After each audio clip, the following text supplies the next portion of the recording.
Und in einem Jahr herum ist geworden ein Muselmann, wie in die nazischen Lagern.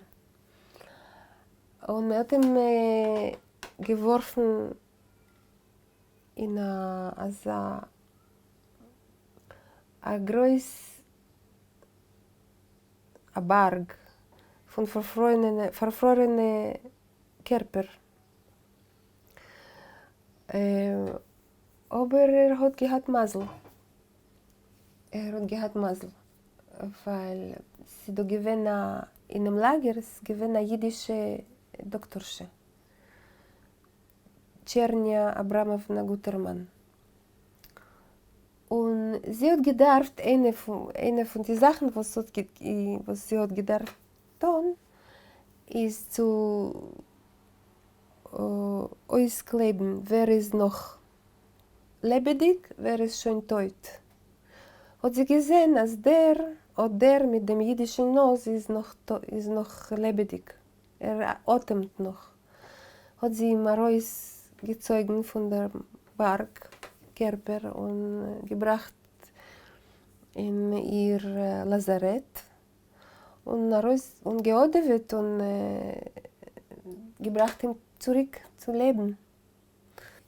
Und sie hat geschrieben, ihre Tochter in Moskau, als ich bin jetzt da jeden Abend wie in dem Bolschoi-Theater. Ljovuschka, sie hat ihm geheißen, Ljovuschka, lehnt, rezitiert und singt mir auf Jiddisch. Sie hat noch der Mond ihr Jiddisch von dem Städtel in Belarussien, in Weißrussland. Er ist weg von Gulag in 56 und Stalin ist gepegert geworden in 53. Ich sollte mir ein guter Milizionär dort hat ihm gesagt, dass ob du willst bekommen, was gicher der Rehabilitation, gleich in Moskau. Bleib nicht da, vor in Moskau und das wird gicher sein. So wirst bekommen gicher die Rehabilitation. Ist gekommen in Moskau und gewohnt mit Żurawljow, mit Dmitri Żurawljow. Und gekommen zu machen eine Visite der Doktorsche, was sie euch ist, hat gewohnt in Moskau.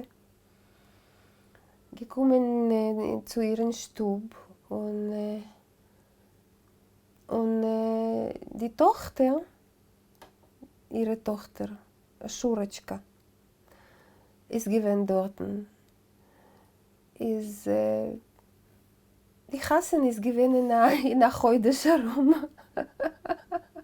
In der Heudischer Rum haben sie schon Hasen gehabt und ist geblieben in Moskau. Das ist gewesen 56.